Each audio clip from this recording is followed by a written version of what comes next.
Now that we've looked at both kinetic energy and potential energy, and we've also looked at the various factors on which the potential energy and the kinetic energy of an object depends, let us give the same mathematical form.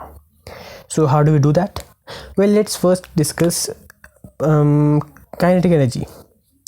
So for kinetic energy, we can take any object like this power bank, and let's suppose this is moving in this direction with some velocity.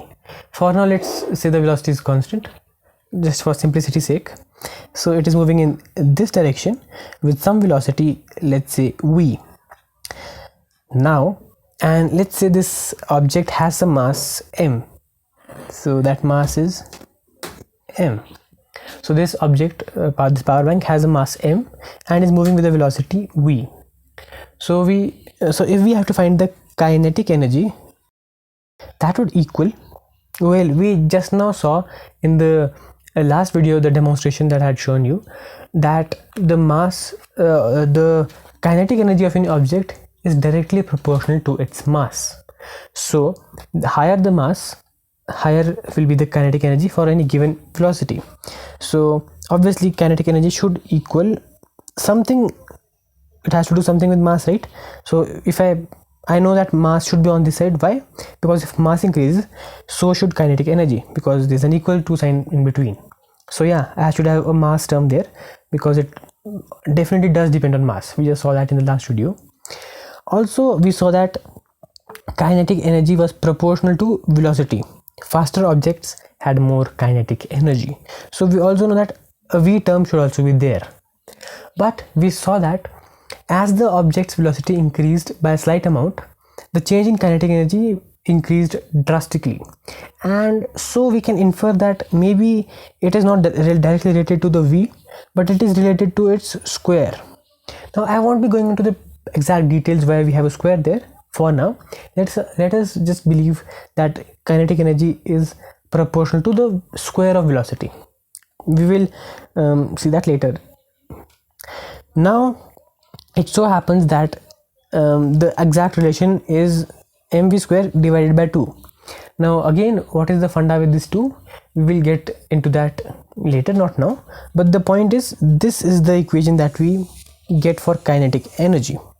So kinetic energy of any object is equal to its mass into the square of its velocity divided by 2, and that number is its kinetic energy, or the energy that the object has due to its motion or due to its speed. So that's the simple formula for kinetic energy. Now let us move on to potential energy. So here I have a table tennis ball, and let this be a part of a diagram. So obviously I'll have to draw it on this plane, but yeah, imagine it being held up vertically. So let's say this is my let's say this here is my ground level, so I'm drawing it this way, right? And I have the ball, the table tennis ball. So let's say it's first at the ground, and then I raise it to some height, let's say this height here, and I'll keep the table tennis ball here. And now, or rather I should just draw a table tennis ball here, much better. So let's say I keep my table tennis ball at this height. So let me label the height also. This height here, let this height be h. So it's h meters, could be anything. And let's say the acceleration due to gravity. So let's say this is on earth for now, and the acceleration due to gravity on earth, let that be g. So obviously we know the acceleration due to gravity on earth is 10 meters per second per second. So everything that falls accelerates with an acceleration of 10 meters per second per second. But if we have some other planet, we will have some other acceleration. So for that we'll just leave it at g. Let the mass of this ball be m. So it be m kgs, this ball.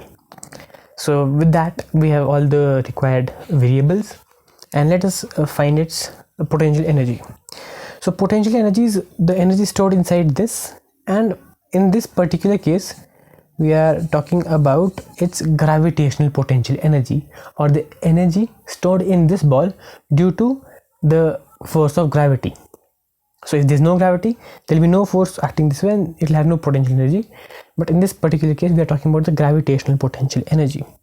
So let's just that be potential energy for now, but I mean gravitational potential energy, and I'll write that as PE, potential energy. So potential energy PE equals, so on what does potential energy depend?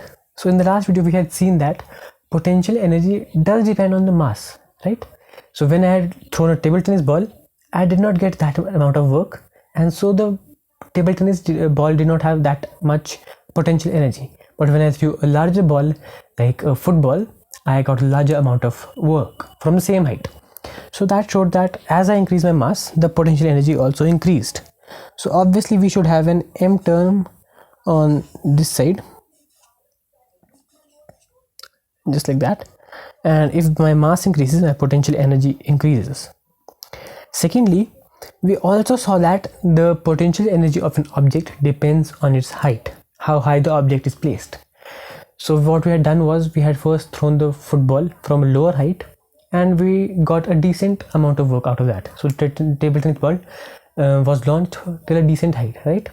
But when on the second experiment, in the second part of the same experiment, we threw the football from a larger height, we got a larger amount of work. So that clearly showed that the higher the height, the more the potential energy that ball has.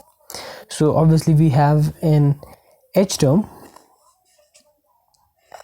and this shows that as height increases, potential energy should increase.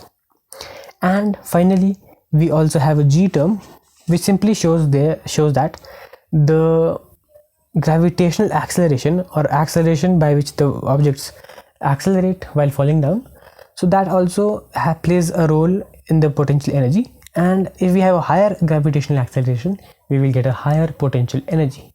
And that is kind of intuitive, because on Earth, if something falls with a higher acceleration, it should have more energy as compared to something on Moon where it falls with a lower acceleration, and so should not have that much of a potential energy.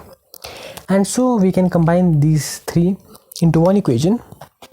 I've already combined actually, but if I rearrange them, I may write this as potential energy PE equals mgh.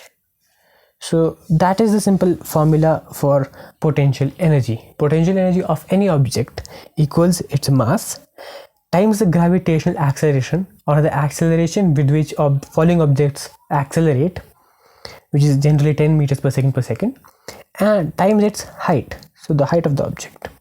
And a small trick to remember this is P. So I have written this the three variables in this order for a particular reason, because what I used to do is, when I used to remember the formula, so I hope you all remember the MDH masale, MDH. So you can use that to remember this MGH formula. So potential energy equals MGH. Obviously it's not MDH, it's MGH, but yeah, I hope you can keep that in mind. So don't confuse, it's not MDH, it's MGH.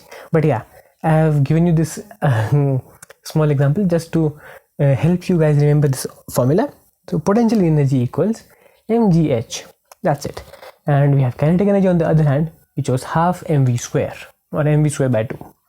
So yeah, those are the two things, those are the two energies that we had to discuss, and the two formulas to find the two energies. That's it.